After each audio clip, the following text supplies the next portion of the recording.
Bonjour à tous, j'espère que vous allez excellemment bien. Aujourd'hui on se retrouve pour parler cyclisme, pour faire la présentation d'une nouvelle équipe de deuxième division. Après Bingoal, Wallonie-Bruxelles, on attaque à une formation nouvelle, néo-zélandaise, qui l'année dernière était en continental. C'est Bolton Equities Black Spoke Pro Cycling. Le nom est un petit peu long, ils essaient de concurrencer Intermarché ou Antigobert.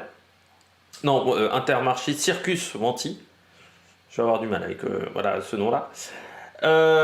Donc l'équipe qui l'année dernière était en continental, qui monte en deuxième division, va essayer de vous parler de cette formation. N'hésitez pas à vous abonner à la chaîne, à réagir dans les commentaires, à mettre un pouce bleu, à partager la vidéo sur les réseaux sociaux, notamment auprès de vos proches si vous pensez que ça peut les intéresser. Dans les commentaires, n'hésitez pas à me dire quel coureur vous intéresse. Quel coureur vous allez suivre, si vous pensez que cette équipe est capable de faire des bons résultats en deuxième division dès l'année prochaine. Et puis on commence tout de suite. N'hésitez pas à aller voir EPS 2.0 TikTok également, mais même en ce moment c'est un petit peu calme sur TikTok. Du côté de Bolton, cette équipe néo-zélandaise, eh bien l'année dernière c'est comme une équipe qui a fini 24e au classement UCI, c'est-à-dire qu'elle était juste derrière BNB Hotel et devant Bingoal. Donc c'est quand même une nation qui a déjà marqué beaucoup de points pour une nation continentale. C'était la première équipe en continentale. Voilà, donc devant l'équipe de la Groupama FDJ qui pourtant a fait une énorme saison. En termes de nombre de victoires, c'est une équipe qui a quand même fait 16 victoires l'année dernière. Donc c'est 16 victoires, c'est mieux que Total Energy. C'est mieux qu'Arkea, c'est mieux qu'AG2R, c'est mieux que la Coratec ou Kuno X. Donc c'est quand même une équipe qui a fait des résultats. Malgré tout, je pense que cette équipe va subir un petit gap de résultats dans cette année 2023 parce que en fait, ils ont surtout gagné sur des petites courses. C'est-à-dire qu'on les a déjà très peu vus sur des épreuves de type Pro ou World Tour, à part sur le Tour de Luxembourg. Et j'ai peur que ça soit un petit peu compliqué pour cette formation sur les grosses épreuves, même s'ils ont des coureurs, certains coureurs ont du talent, hein, ça c'est clair et net. Mais j'ai peur que ça soit un petit peu compliqué. Mais elle est capable de se bagarrer avec des équipes comme Euskaltel, forcément. Elle fera pas une saison dégueulasse. Mais c'est vrai que par rapport aux résultats qu'elle avait l'année dernière sur les épreuves continentales, j'ai peur que ça soit un peu plus compliqué sur les un peu plus grosses épreuves de deuxième division. Je crois qu'on n'a pas grand chose d'autre à dire sur cette équipe qu'on ne connaît pas énormément en Europe parce que c'est vrai qu'elle court assez peu en Europe l'année dernière, sur des grosses courses. On l'a vu au Tour du Luxembourg.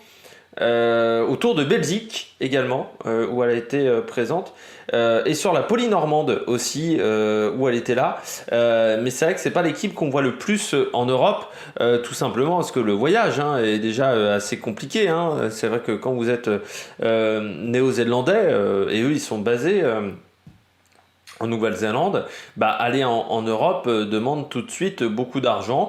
Mais on devrait les voir en Belgique notamment. Ils sont prévus au Grand Prix Crick-et-Lyon le 4 mars et début de saison où eux ils vont débuter à la New Zealand Cycle Classic qui va commencer une semaine avant le Down Under. Donc ça commence dès lundi, dès le 11. Le 11 janvier, c'est mercredi, pour le début de cette saison avec la New Zealand Cycle Classic. Nous, on ne la suivra pas parce que c'est quand même une course où il n'y a pas énormément de grands coureurs au départ et que moi, j'ai encore des choses à écrire en plus niveau cyclisme et j'aimerais bien me remettre au podcast. Parce qu'en ce moment, il n'y a pas eu d'écriture de nouveau podcast, c'était prévu, mais pour l'instant, il y a un peu beaucoup de vidéos à faire. On passe aux victoires de l'année dernière. Donc encore une fois, 15 victoires auxquelles il faut rajouter 4, selon Pro Cycling Stats, auxquelles il faut rajouter 4 victoires avec des coureurs, mais qui ce jour-là n'avaient pas le maillot de l'équipe Bolton. Alors vous avez déjà dans les 4 résultats avec un coureur qui n'avait pas le maillot de l'équipe Bolton, vous avez le championnat d'Océanie du contre-la-montre pour Aaron Gate, le championnat sur route pour James Fouché. Logan Curry lui avait remporté le championnat du contre-la-montre d'Océanie U23. Et vous avez les Jeux du Commonwealth, la course sur route pour Aaron Gate. Parmi les autres résultats, vous avez le contre-la-montre par équipe de la New Zealand Cycle Classic qui était l'étape numéro 1, plus Mark Stewart qui avait remporté l'étape numéro 4, Regan Coog qui avait remporté l'étape numéro 5 et le général pour Mark Stewart. Les championnats de Nouvelle-Zélande du contre-la-montre pour Regan Coog et ce U23 pour Logan Curry. James Fouché avait remporté la course sur route. Là, on est déjà à 7 victoires. Hein. Donc, vous voyez qu'il gagne quand même beaucoup à domicile. Ensuite, on a la première étape du Tour d'Hélas pour Aaron Gate avec le général, également pour lui. James Fouché a remporté la première étape de la ronde de Lilloise, également le général. Le Gemenk Grand Prix remporté par Lug Mugway. Tom Sexton a remporté le prologue du Tour Romanei et Mark Stewart le général. Et enfin Aaron Gate qui avait remporté la troisième étape du Tour de Luxembourg. Ce qui fait que en victoire par saison, nous sommes donc à 15 ou 16 selon les différentes méthodes de comptage. Ils étaient à 2 victoires en 2020, 6 victoires en 2021, donc 15 en 2022. Une très très belle progression pour cette formation qui l'année dernière était à 13 ou 14 coureurs déjà. Ils étaient 16 même, donc c'était énorme pour une équipe de deuxième division. Ils étaient déjà presque dans un entre-deux entre troisième et deuxième division. Ils étaient en division 2.5 parce qu'en troisième division des équipes où sont 16, je crois que c'était les seuls. On regarde les transferts. Alors 2 départs pour 7 arrivées. Les 2 départs, c'est Michael Vick qui rejoint UAE Team Emirates et Dylan McCullough qui pour l'instant n'a toujours pas trouvé de point de chute. Et parmi les arrivées, nous avons 3 coureurs de l'équipe Vive Sun God. C'est Jacob Scott, Matthew Bostock et Rory Tozent. Vous avez Ollie Jones qui était dans l'équipe St. John's Continental Cycling Team qui est une équipe néo-zélandaise. Vous aviez Paul Wright qui était chez MGK Viscolor for Peace VPN et Josh Burnett et George Jackson qui étaient chez Mithawk NZ Cycling Project. Ce qui fait qu'on se retrouve à avoir 20 coureurs en deuxième division. C'est pas le plus gros effectif, loin de là. C'est même l'un des plus petits de deuxième division. On est plutôt dans la moyenne. Je dirais, oui, non, on est dans la moyenne parce que c'est vrai que cette année on est plutôt à 20 en deuxième division.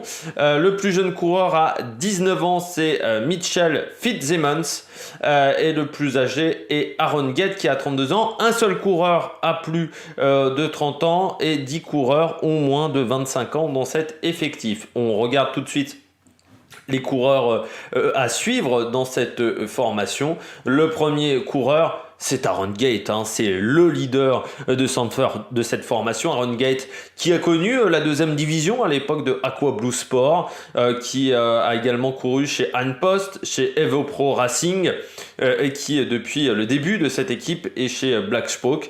3e année dans cette 4e saison, même dans cette formation, et d'excellents résultats l'année dernière. Une victoire sur le Tour du Luxembourg, le Tour d'Hélas également pour lui, et surtout champion du Commonwealth et vainqueur du titre également en Océanie sur le contre-la-montre. C'est un sprinter, très bon sprinter néo-zélandais. Qui a fait 10e de la Polynormande également en termes de résultats, 10e du Tour de Belgique avec la 7e place lors du contre-la-montre notamment, 4e de la Ronde de l'Oise, il a fait également donc vainqueur du Tour d'Hélas et 2e de l'étape numéro 2 du Tour du Loir-et-Cher. Parmi ses résultats, et c'est quand même quelqu'un qui a eu des... Et puis 9e également du Tour du Luxembourg, donc c'est quand même quelqu'un qui a des qualités. Il avait fait également 2 top 10, 2 top 5 même sur le Tour de Bretagne l'année dernière, 4e du Chrono des Nations, c'est également un bon rouleur. Voilà, il a des très bonnes qualités. Alors c'est toujours particulier parce que l'année dernière par exemple il avait que 24 jours de course, il n'a pas couru de février à septembre. C'est un peu le souci des équipes néo-zélandaises, toujours des calendriers assez atypiques, mais c'est quand même un coureur qui a des très belles qualités, il passait encore une fois par des équipes de très bon niveau en deuxième division. Il avait fait 17e d'un Tour du Limousin, notamment parmi les résultats notables. Voilà, il retrouve la deuxième division. La question est de savoir est-ce qu'un Aaron Gate ça suffira pour une équipe comme Black Spoke en termes de résultats. On ne sait pas, on ne sait pas. Mais moi, je pense que c'est un coureur qui est capable de faire des bons top 10. Et des top 10, ça veut dire des points. Et ça peut permettre peut-être d'attirer également d'autres coureurs dans cette formation. Ce qui est important également pour Black Spoke, c'est de réussir à attirer les meilleurs jeunes de Nouvelle-Zélande et d'Australie, enfin du continent d'Océanie, de faire développer le cyclisme en Océanie aujourd'hui, parce qu'à part l'Australie et majoritairement comme l'Australie, la Nouvelle-Zélande c'est déjà beaucoup moins fort, les autres nations ne sont pas très présentes au niveau du cyclisme. On l'a vu au championnat du monde, notamment avec la Nouvelle-Calédonie, les Tonga, les Samoa ou encore Tahiti, qu'on est sur un cyclisme qui est quand même balbutiant. Et bien si cette formation néo-zélandaise permet à ces coureurs-là de s'exprimer en deuxième division, ça peut être très intéressant pour le développement du cyclisme. On continue avec James Fouché. James Fouché est l'un des autres coureurs à suivre. J'en ai choisi 4 dans cette formation. James Fouché, là également des belles qualités, 24 ans, coureur qui est né en 98, vainqueur de la Ronde de l'Oise. Également deuxième du classement de la montagne du Tour d'Hélas. Des bons résultats également au niveau local pour ce coureur. 11e du Grand Prix de la Somme. Du côté d'Abbeville, le Grand Prix de la Somme, et puis deuxième du classement du maillot vert l'année dernière, enfin il y a 2 ans, du côté du Crest-Braise Elite, 8e également de la course cycliste de Solidar Norsk, 9e de l'Oberösterreich Rundfahrt remporté par Alexis Guérin en 2022, classement de la montagne du Tour de la Mirabelle, également classement de la montagne du Tour de Eure-et-Loir. Voilà, c'est un coureur qui a commencé du côté de l'équipe Wiggins, qui s'est entraîné avec Mitchelton, mais il n'avait pas été conservé, qui a passé une année chez Hagens Berman Axeon et qui est désormais donc chez Black Spoke. Ça peut être vraiment un bon moyen pour lui de se montrer et de montrer ce qu'il vaut. C'est vrai que quand on commence dans l'équipe Wiggins, qui avait quand même des bons jeunes, parce qu'en 2018, je pense que chez Wiggins, il n'était pas seul. Oui, il y avait un Français, il y avait Corentin Navarro, il y avait surtout Thomas Pidcock, et oui, il y avait également Campbell Stewart dans cette équipe, donc voilà, il a toujours réussi à trouver des jeunes. Mark Donovan également était dans cette formation. Donc c'est des coureurs qui ont ensuite eu ont des belles carrières, ont réussi des belles choses.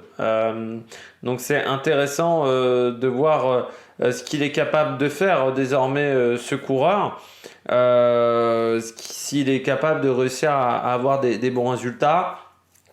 Parce que je pense qu'il a vraiment des belles qualités et qu'il est capable de faire des bonnes choses. C'est peut-être pas le coureur le plus fort dans cette formation, mais il n'était pas mauvais sur les courses d'un jour, il n'est pas mauvais en termes de résultats. On le voit notamment sur la course sur route des championnats d'Océanie. Il y avait quand même quelques coureurs au départ, donc c'est pas toujours facile de réussir à s'extirper dans ce genre de course. Donc c'est bien de se montrer. Et c'est plutôt bien en termes de résultats. Donc ça, c'est intéressant. On poursuit avec Logan Curry. Alors Logan Curry, on le connaît si vous regardez les championnats du monde espoir notamment. Junior et espoir, c'est un coureur qu'on a déjà vu. 4e des derniers championnats du monde U23 sur le contre-la-montre.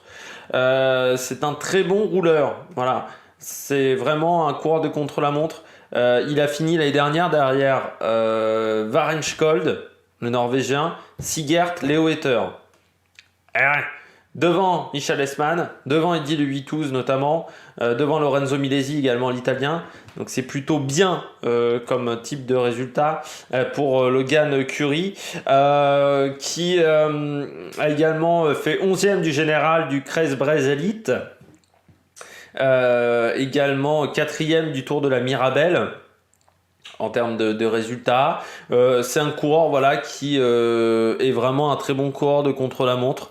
Donc c'est là-dessus on va l'attendre, notamment dès la New Zealand Cycle Classic, mais également sur les autres courses auxquelles partira cette formation. Et puis pourquoi pas se tester sur les classiques belges également pour ce coureur. C'est un tout jeune coureur en 21 ans seulement. Donc l'idée est encore de progresser pour Logan Curry. Et puis on termine avec Mark Stewart, 27 ans. C'est un peu leur seule carte pour les courses par étapes. Voilà, c'est sa spécialité, ce sont les courses par étapes pour le Britannique, qui est passé également chez An Post dans la première année de sa carrière, en 2017. Il a 27 ans, donc pas mal d'expérience désormais. Il a notamment fini vainqueur du Tourul Romanei cette année.